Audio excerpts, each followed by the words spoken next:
Hello everyone, welcome back to my another video. So today we'll be talking about how to fix Find My app location not updating. So to fix this issue, you can start by checking your internet connection. Make sure that your Wi-Fi or your cellular data is active. If the internet connection is the issue, you can just simply switch between your Wi-Fi and your mobile data for the stable connection.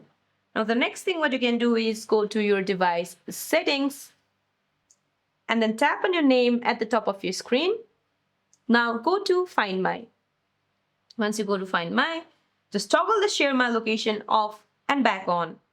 Now the next thing what you can do is go to your iPhone settings one more time and then go to Privacy and Security. You can also search it in your search bar. Tap on it.